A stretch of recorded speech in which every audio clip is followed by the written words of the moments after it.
Now that we already had a pretty close look at Node.js and worked a lot with it, let's take one step back and let's see how we can both make development a bit easier, how we can speed that up a little bit, and most importantly, how we can actually debug our Node.js apps, or how we can use various tools to understand better what's going on in our Node.js applications. Because in this module, you will learn some tips and tricks which will hopefully help you write Node.js applications in a very efficient manner. For this module, I'm back in the application or the project we worked on in the last course section. And you can find my state attached to this video so that you can start right at the same point as I do. So it is just the code we wrote over the last lectures. And one thing we constantly had to do in the last section or throughout this course was that we always had to run Node app.js to start our app or our Node application with that file. Now, this is certainly okay and not too much work, but it actually is possible to define some scripts in a Node.js project that can help us with tasks like this. We can also use them for other tasks, but especially for this, they can be useful right now. And for that, we have to use a feature we didn't use thus far. We have to use npm. npm stands for Node Package Manager, and it is installed together with Node.js. So you don't need to do anything, you got this installed already. Now we will also use npm to install some additional third-party packages to our project soon. So packages that are not included in Node's core, so not part of Node's core modules. But we can also use npm to initialize a so-called Node project or to add some extra features to it, to be precise. Because we obviously already got a Node project here, but now in this project, in a terminal navigated into this project, you can run npm init. Now, this will not delete your code or anything like that, no worries. Simply hit enter and you'll be prompted with a couple of questions here. It'll ask you first of all for a name of your package. And for now, you can simply translate this with project name. Now, you can pick any name you want. The part in the parentheses here always is the suggestion, the default it will pick if you don't choose your own name. So if I just hit enter here, it will take that default. So you can basically do that for all these questions. For the description, you can leave that empty. Then it will have no default text either. But you can also enter some text like complete Node.js guide. This is what this course is. And then define an entry point with app.js, for example. You can leave the test command empty, leave that empty, keywords, you can choose some if you want. You can put your name into the author field, though this is also not required. And you can also choose a license, but if you don't plan on sharing this project publicly, this also doesn't really matter. So with this, what you get is this package.json file. And there you also see all these settings or configurations you just set up. And you can, of course, edit them there too. So if you had a typo in your description, you can just edit it here. Now, this is using the JSON format, which is a special kind of data format, which basically looks a lot like JavaScript objects. And it pretty much is based on that. There's one important thing to understand, though. The keys are always put between double quotation marks, and so are the values, except for numbers or arrays or true or false, which are not put between these. But that's too much for now. We can ignore that for now, just so that you understand what you got there. It's basically a configuration file for your project. Now, what does this configuration file give you? Well, let's clear the console here. With this configuration file, you see that we got a scripts section there, which has one default script that won't do anything for now. You can add your own scripts here, and I will tell you how to execute them too, of course. For that, let's add a comma after this test script and add a new script name, which has to be put between double quotation marks. And there, let's name it start. Now, start is actually a special script name, as you will see in a second, so make sure to type this correctly. And then between quotation marks, you type a command that should be executed. So this is a command which you could also type down there. And there we always had to type node app.js. So let's now put that between these double quotation marks here. Node app.js, like this. With that, save that file, and then you can run npm start. Start is a reserved name, and this will always look for such a start script here. And if you do that, it will, as you can see here, just execute node app.js. So it does the same you had before, but now you can always just, well, run this command instead of running node app.js. Not that much of saved characters, but a few at least. And it's also good practice, because if you ever share this project, it's pretty common that people just have to run npm start and that they don't have to guess which of your JavaScript files is the entry file. So you can quit this with Ctrl+C, of course, as always. And I mentioned that this would be a special script name. You can add more scripts also without using a special name. You can indeed choose any name you want. Just make sure that you always wrap the name in double quotation marks and that it does not contain any blanks or white spaces. So for example, we could have start-server. Now, this can also run node app.js, so it will do the exact same as this script, and therefore it's of course redundant, but I want to show you something. And now, if you try running npm start-server, you'll get an error. You basically get an error that this is not a known command. And indeed it isn't, because just typing the script name here will not work. Start just was a special case, as I mentioned. Indeed, for normal scripts with your own custom names, you have to run npm run and then your script name. So npm run start server will now also start the server. Now, as I mentioned, this is of course redundant. npm start is way shorter, but I want you to understand how you can add your own scripts. Now, if you worked with something like Angular or React or Vue or any modern front-end development workflow, you will have seen that you use such scripts a lot to trigger build workflows for your projects, for example. And indeed, you can use that for all kinds of tasks you want to execute, but for now, we'll not dive deeper into that. And if you haven't worked with Angular or React, that's also no problem. You will see what I mean later in this course when I explore Node's functionality as a build tool a bit more. For now, let's just use that npm start script to start our application conveniently. So in the last lecture, we added a script to start our application, and this is nice to know that we have this scripting functionality. Now, with such a package.json file available, so therefore with this being a managed Node project, you could say, we can also do one other very important thing. We can install third-party packages, because a typical Node project looks like that. You have your local project with your code, obviously, and you use a lot of core Node packages, like the fs package or the http package we're already using. But often this does not suffice, and in the next course section we will install one big third-party package actually, because you typically have such dependencies, third-party packages. So you want to use some functionalities, some code, which you didn't write on your own, but which is also not included into Node.js. Packages could help you with parsing incoming requests, validating user input, anything of that kind. Now, we will use Express in the next lectures, or in the next module to be precise. Body Parser is another package we'll use throughout this course. And there are thousands of packages available that offer all kinds of utilities you can add to your projects so that you don't have to reinvent the wheel. These packages are available through the NPM repository.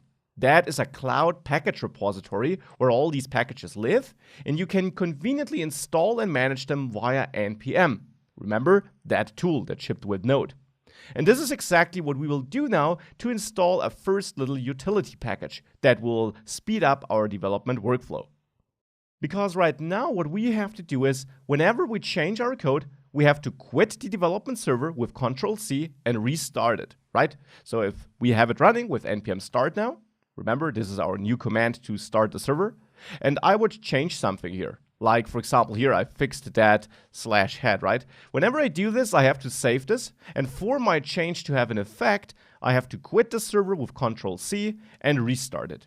Now, this is a bit cumbersome because we just want to be able to type and then hit save, and it should automatically restart then, right? That would be a great workflow during development. And to achieve this, we have to install a third-party package that gives us just this functionality. Now, how do we add such a third-party package?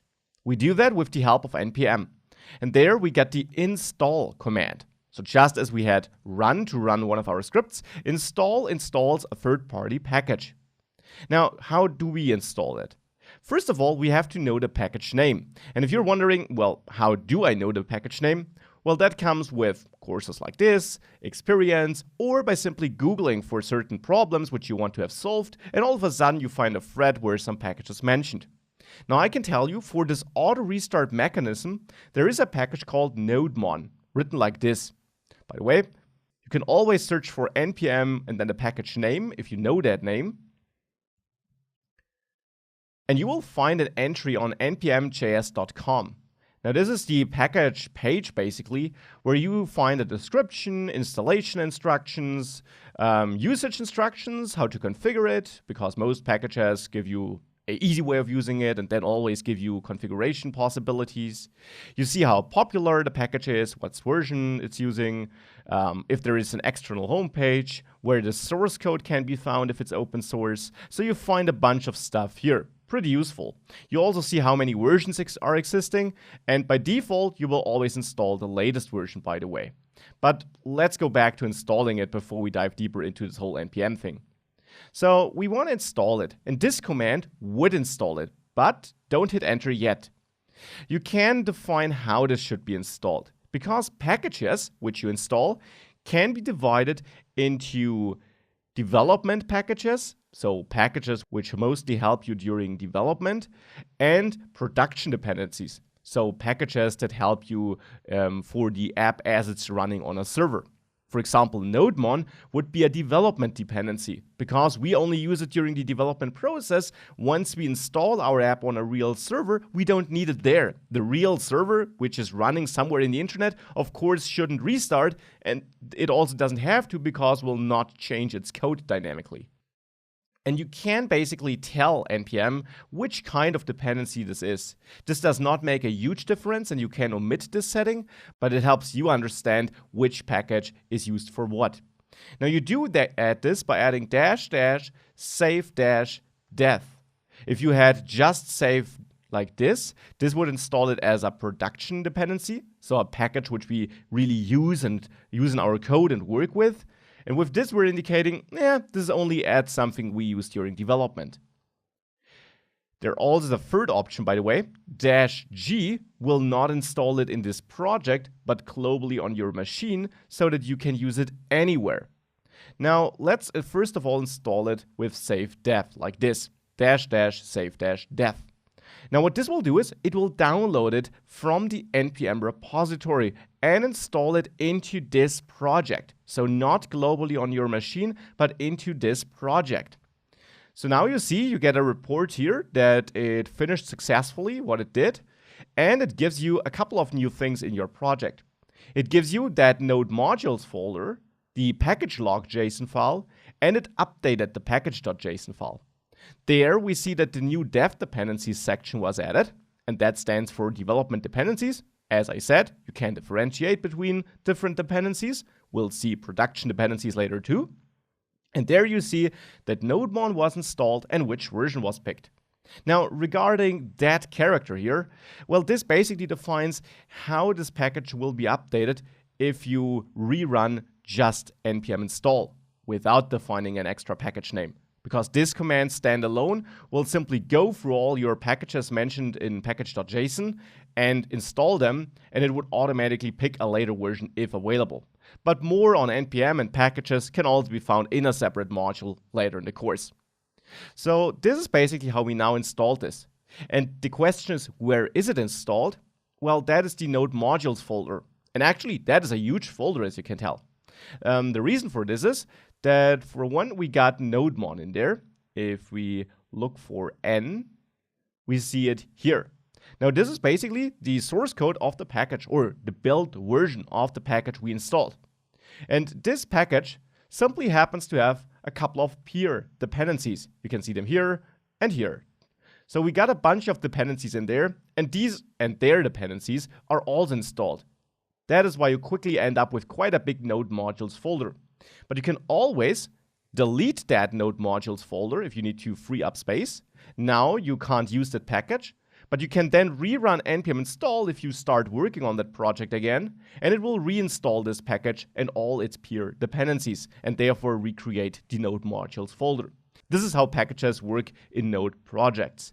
So you need that node modules folder whilst you're using the packages, but if you're not working on the project, you can delete it if you want, if you need the free space, and then just remember to rerun npm install once you're working on the project again. The package log.json file, by the way, just stores the exact versions I installed today, so that if you share your project with others, they can actually get these exact versions too, instead of the latest versions. But again, more on npm in a separate module. So for now, we got that nodemon package installed, and it will just work because it automatically installed all the dependencies this package needs in turn. So how can we now use it? Node1 is a utility tool, and it allows us to run our application, our node application, through this package here, which will run node app.js in the end, but which will also watch our files for changes and restart the process for us if we do change something. So we can simply change start here, so the node app.js command, to nodemon app.js. And this will look for a nodemon tool, which it will find in this project because we installed it here. As a side note, if you were to run nodemon app.js down there, you would get an error that this command is not found, because it's only installed in this project and not globally on your machine. But the terminal will try to find this globally. Here, it will work because this will look globally. So if you now run npm start, this will simply start the node server and output some extra information. And if you now go to your routes.js file and edit something, let's just add an extra line, and you save that file, you see it's restarting. And this, of course, is very convenient because now we don't have to spend time on manually exiting and restarting. Now this is done for us. In the last lectures, we worked a bit on the project setup and how we could use external packages, which is super important and which we'll do a lot throughout this course. But now I want to have a look at something else which helps us during development, and that is, of course, fixing errors. We need to understand how we can find and fix errors in our code, because there always will be errors. You will never write a program that just runs perfectly. For this, we first of all have to understand that there are different types of errors, so that you can understand how each type can be tackled. The first kind of error you often get, or you sometimes get in your programs, are syntax errors. This is if you have a typo in your code, or you forget like a closing curly brace or anything like that. So you have an error which should automatically be thrown when you try to run your project. Most of the time these are pretty easy to fix, but we'll have a look at this and how we find and fix them in a second. The second category of errors are runtime errors. At least this is how I like to call them. Now these are errors which are not typos, but where you try to execute some code which will just break when it runs. And I'll show an example for this in a second too. The third kind of errors are logical errors. Now these are the most difficult ones, because there you will never see an error message. Your app just doesn't work the way it should. And it can be hard to find these, but I will also show you some tool which can help you with that in this module. So let's now start with syntax errors, and let's see how we can find these and fix these. Syntax errors can be very annoying, but most of the time they're not that hard to fix. Let's add a simple syntax error. Here in app.js, let's simply remove the t in const. Now all of a sudden, this is an invalid keyword. It doesn't exist, it's not a keyword. And we already get some help in the IDE, which is showing us something is wrong here. Now, if we hover over this, we see that a semicolon is expected, and actually, this is not that helpful. And this is simply because Visual Studio Code thinks that this is a variable, and since we have a variable in the same line, we should close this with a semicolon. And now it actually doesn't show an error. But let's save this, and let's try running our app with npm start without that semicolon being added. And you will see it right away crashes, and in there, we see unexpected identifier cons server. So in the end, whilst it doesn't clearly tell us that we forgot the T here, because it's not smart enough to understand that this is the error here, we still see that the error seems to be stemming from this line. And in such cases, as dumb as it sounds, you should simply take a closer look at this line and see what could be wrong there. And you should quickly be able to see, I forgot a T here. So these are syntax errors. Other errors would be that you maybe go to the routes.js file, and let's say you forget a closing curly brace here. Now again, Visual Studio Code does complain and does show an error over there. If we jump there, we see at the end that the closing curly brace is expected. Now it's not expected at this point where it's showing this message, but it's expected somewhere in the file. And whilst it can be cumbersome, you should then check your block statements, like this if statement, and see if they're all closed correctly. In Visual Studio Code, you also get some help, because if you click next to such a curly brace, you see that this line gets highlighted, and it actually shows you where it thinks that this is getting closed. And this is far too much at the bottom here, for example. Again, if you run this, you will see that it crashes. And there you also see unexpected token, and it points us at route.js, and then you see the line number 2. So here it points us at line 52, and it basically shows us the same place as Visual Studio Code, which is the wrong place.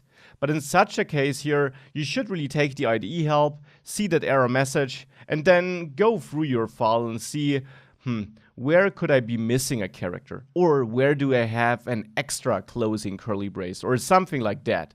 And eventually, you should be able to find this error and therefore, of course, fix it.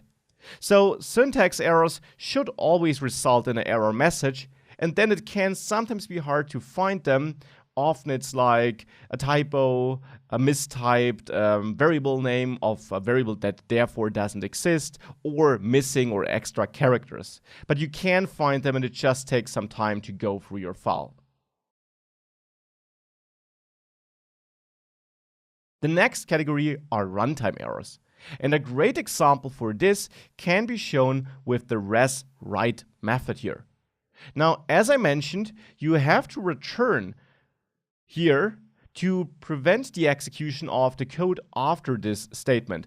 Otherwise, and this is something node specific, of course, you would end the request here, but the code execution would continue, and eventually we would reach this line. And this is no syntax error, this is correct. But if we run our code here, it seems to work, right? There is no syntax error after all. But if we now visit our page, eventually it breaks here. And this is the point where you should go back to your code and should find an error message there too. And this error message is something you shouldn't just take and paste into the Q&A section, but actually read it. A lot of the error messages are indeed helpful. You just need to know how to read them. At the bottom, you always find uninteresting stuff, I'd say. But you have to scroll to the top of the error message, and all of a sudden, it should get more meaningful. For example, here, you see the error code, which already indicates that it's something with headers being sent. And then here, you actually find a detailed error message. Cannot set headers after they are set to the client. And then you see that it was caused by a call to set header. And unfortunately, the line numbers don't help you, here at least. But then it does help you here. You see it's in the request handler, and there it points at the route.js file, line 32. And now this is the point where you can dive in and see, okay, I'm calling set header here. Now, since it's complaining that I can't set them after they are sent to the client, I should look in the code before this statement, because it looks like I'm finishing my response there for this example. And indeed, at some point you should find this statement and see, I do actually not finish my code execution after this statement. which is not per se a problem, but it becomes a problem if in the following code I then work on my response again, as I'm doing it here. So now this is the point where we can fix this by stopping the code execution or by wrapping this in an extra if statement, which is guaranteed to not run if we make it into this statement. And now with that, we can of course restart our server, or actually we don't need to. We got NodeMon now, so you don't need to do that. And now if you reload your page, it will work again. Now, the third kind of error I want to discuss is the logical error. And that is often the most difficult one to fix because it will not cause an error message. Your app will just not behave the way you expect it to. Let's see here in the routes.js file where we parse our body. We're retrieving the message here. And that is of course nice, but let's say I actually do have the first element being stored in message here. And keep in mind, the second element, which we previously had, is the actual message the user entered because we're splitting that key value pair we're getting automatically, and now we're actually storing the wrong element. So now if I save this and my server restarts due to NodeMon, I can enter some test here. And if I do this and I open my message text file, I actually see message there. Now, this is a logical error because we got no error message, but the app is not behaving the way we want it to. Now, of course, we know that we used the wrong index here because I just changed that. But let's say you worked on that code for the first time and you just used 0 here because you forgot that this should be 1. So you didn't change that back on purpose, but you really made this mistake. Now, it's not super obvious to see. And how can you now work on such errors? Well, with the help of the NodeJS debugger, which actually has a great integration into Visual Studio Code, which I strongly recommend using. Let me show you how that debugger works then. For this, let's quit that process. And let's select the app.js file now, that's important. And now go to Debug here in Visual Studio Code in the menu and choose Start Debugging, or use the keyboard shortcut you see there. Now with that, you have to choose an environment, and there you should use Node.js. And you will now see that extra bar here at the top, which allows you to control the debugger. You see the red bar at the bottom that indicates that you're in debugging mode. And you actually also have a debug console here, where you now see that the debugger is attached and listening. Now what does this mean? This means that now you actually can look into your code as it's running. But to really do that, you need to set so-called breakpoints. So let's go to the route.js file, and let's say we assume it has something to do, our error here with the wrong text being stored, with this code snippet, because ultimately that is where we write it to the file. So what you can do is you can set a breakpoint in Visual Studio Code by going to the left of the line numbers until you see that red dot and clicking there. Now we got a breakpoint there. And what will now happen is that with that debugging process running, don't quit this, you can quit it by clicking the red square, but let's leave it running. If you now submit some text here, it should automatically jump back and mark this line like this, highlight it yellow, and kind of put this yellow arrow around our breakpoint. This means that the code execution now stopped here. It did not continue, it stopped, and it stopped so that you can look inside of it. And actually, you can now analyze your code in the moment it's running. For example, you can hover over your variables to see what's stored inside of them. So for example, you see that the parsed body is this string, which we're splitting in the yellow highlighted line. You see what's inside of the body you pass to concat, that it's an array with a buffer of length 12, for example. You can even expand this to look into it a bit more and find more details about the buffer in case you're interested here. You also can go to View and then Debug here. This gives you a special debug mode where you see the key variables you have available in your code right now. Message is undefined because we stopped in that line where we would set it, but it stops before it executes the line, so therefore message is still undefined at this point. But parsed body, for example, does hold the value, well, it has, which you can also see if you hover over it. You don't just see local variables, which are available in this function, but block variables too. This is the variable which is also available outside of this function. It's this variable, and you can also look into that therefore. And you can generally click around to see some global values and the values they currently have stored and a couple of these things. You also can define watchers here. For example, you can click a plus here and then watch message and hit enter. And now you will always see that here. You also see it up here, but if you ever close that, you can define some variables you're particularly interested in and watch them whilst you go through your code. And you also see your breakpoints down there. You see all the breakpoints you set. You can uncheck them here to not stop execution the next time they are reached, and so on. You also see the call stack, which looks very cryptic, but which in the end just shows how the process went through your code. And you can click on these different parts to see where actually this code, which belongs to the code that was executed, can be found. And not all of that is code you wrote. A lot of that is core Node.js code. Okay, so that's the debugger in a nutshell. Now to work it and to continue with your code execution, you can use that panel here at the top. You can resume code execution with the play button, but we don't want to do that. Instead, we want to step through our code step by step so that we can see when it fails or where it goes wrong.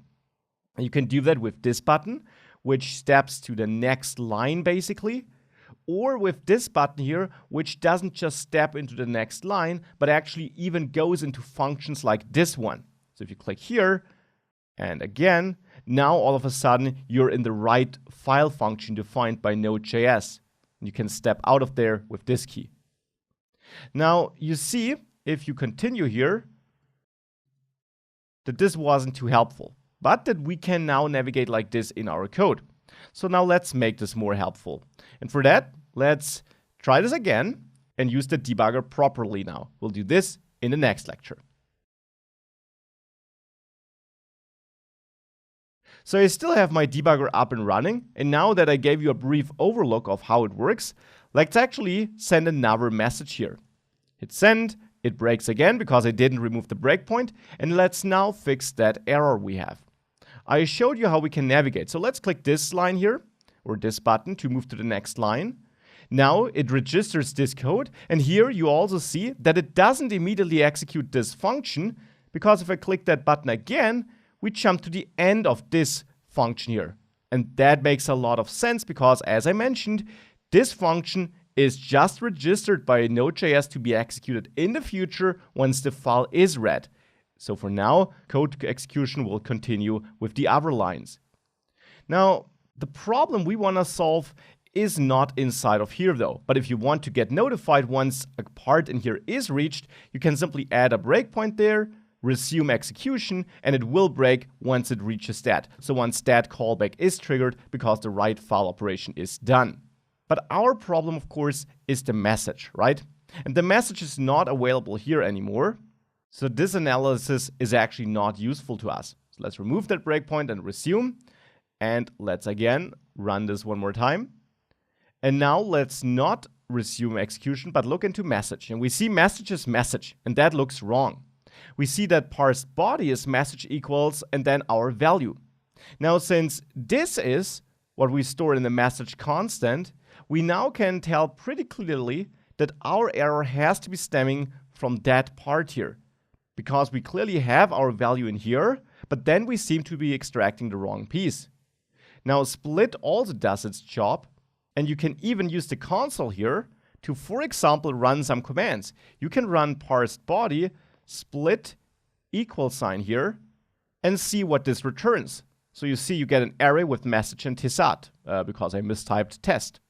Now this clearly tells you, okay, so split is working. I'm in theory getting all the values I need. So the only thing that can be wrong now is the value I'm extracting here. And indeed we see, message holds message, which is incorrect. Message is the first element in the array. So I seem to be extracting the wrong element from the array. And indeed, we are extracting the first one when we should be extracting the second one here. So let's now change this to a 1, and now we got this error fixed.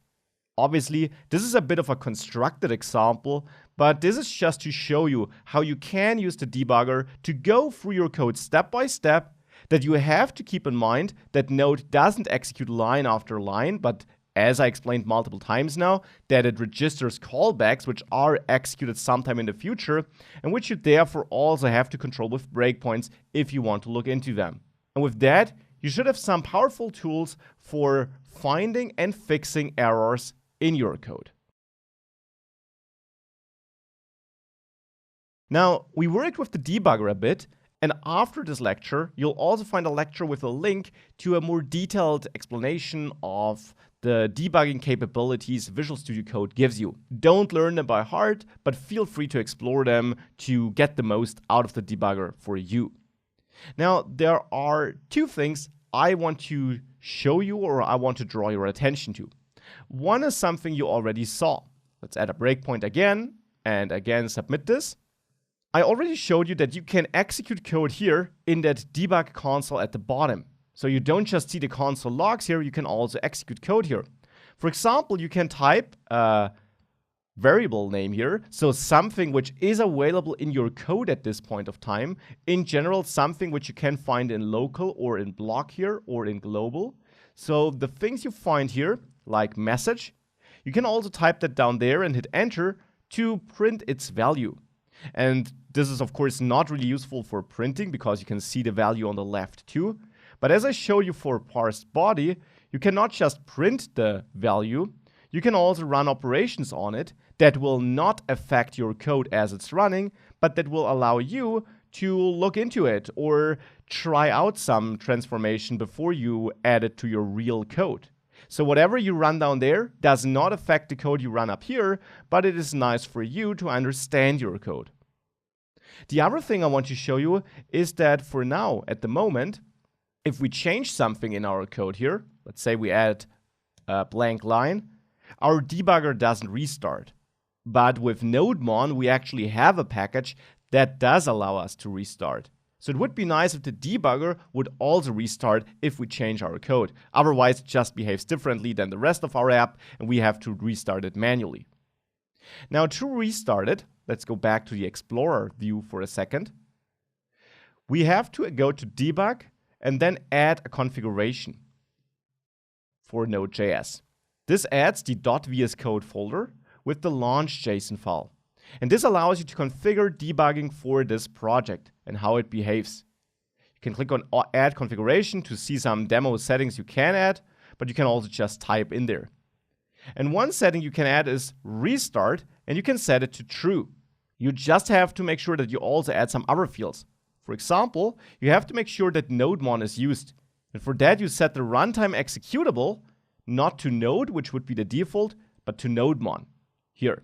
So now it will use NodeMon and it will restart the debugger when a change is detected, so that not just the server is restarted, but also the debugging process. Here, by the way, in this configuration, you can also define that it should always start with the app.js file, so that you can even have the routes.js file selected while starting debugging, and it will still go for the app.js file, which is more convenient than always selecting the file you want to debug first before starting the debugger. And you always have to pick the app.js file because that starts your server. So you can't say, I want to look into the routes.js file, so I'll start with that. It always has to be the app.js file because you always have to start the entire server. So here you can define that it will always pick that no matter which file you have currently open. You can also change the console where things are logged to the integrated terminal, which is the normal terminal. With this, if you save all of that and you now start debugging, it fails though. And the reason for this is that it will not use the local NodeMon, but it looks for it globally. Now to add it globally, you have to run npm install NodeMon-g. And now important, on Mac and Linux, you might need to add sudo in front of this. On Windows you don't, to get the right permissions to install this. With that, you might be prompted for your password. And now it will install NodeMon globally, which makes sure that if you ever run NodeMon in the terminal now, it will not fail with a not found error, but instead it will find it. And therefore now you can also run in this debugger here, which will use the global version. And you see it now opens terminal, starts NodeMon. And if you now add a breakpoint somewhere and submit this again, it still works as before, Just important, you now see the terminal here logs all the things. You can still use the debug console to output messages though. So you can still work with this as I showed it to you. So this is not stopped from working. This still is something you can use. But in the terminal, you get the normal output. And you have to use the terminal because if you now change something, it restarts the debugger and node. And these are two separate processes. And if you stop the debugger, NodeMon has to quit separately or has to exit separately. And you do this by hitting Control-C here. And this couldn't be done in the debug console, which is why you have to funnel this to the terminal. So that's just something to keep in mind. You have to stop that process separately, which you can do from the terminal, which is why if you're using that NodeMon process, you should use the integrated terminal. And you can read more about that in that detailed Visual Studio Code debugging article. But now you have a setup where you have a debugger attached to your program that will restart if you added something, where the server will restart if you added something, and where you have now all the tools you should need to debug your Node app and hopefully solve any errors you get. Now, one important note, for the rest of the course, I'll mostly use npm start and not have the debugger attached all the time. I will only use that if there is some error I wanna particularly debug with the debugger and wanna find with the debugger. So you can use it as a default always on option. I prefer to not use it, to not have that extra panel and so on, but to really just use the server and work on that. There's one more feature about the NodeJS debugger which I also haven't shown you yet, but which I of course don't want to forget. If you start debugging here, and here I just used the shortcut, and you place a breakpoint anywhere in your app, and then do something to trigger that breakpoint, I showed you that you can look into all these variables and that you can look into them in the debug console without changing them. Well, sometimes you might want to change them, and that can be done by going to the debug view here, and then by simply typing in there. Now, for example, the parsed body holds this string, and you can just change it. And now this will affect the runtime, as you can see if you hover over this. So now if I just resume execution with my code, which doesn't have a bug right now, and I go back to my Explorer view here, then you will see that I stored testing here, which is the value I edited in the debugger. So you can actually manipulate the values there of the variables and so on if you need to. You can do that because this of course allows you to make sure that you can quickly test something. This is just another useful feature which I wanted to share with you since it can help you with debugging your code, being able to manipulate some values there. Now in this module, we had a look at how we can have an easier time developing or building Node.js applications, I guess. And for this, we started with NPM, the Node Package Manager, which allows us to manage our project and mostly its dependencies, but also which added this package.json and gave us the opportunity of adding scripts there. So with npm init, you can initialize a new project, you basically add a package.json with that command, and then you saw that you can use scripts to, well, define shortcuts to commands you run all the time anyways.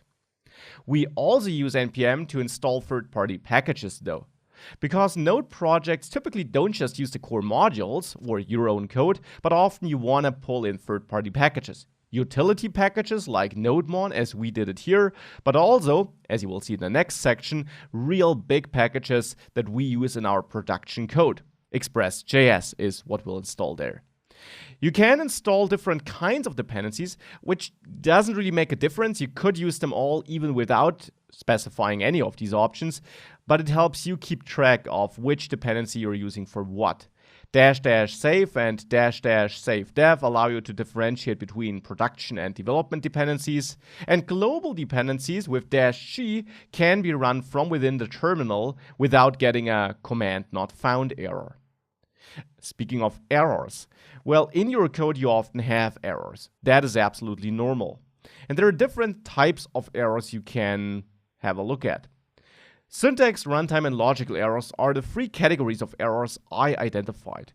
Syntax and runtime errors at least throw a hopefully helpful error message, and you should read these messages and look at the line numbers they give you, because that often helps you find out what went wrong and how to fix this.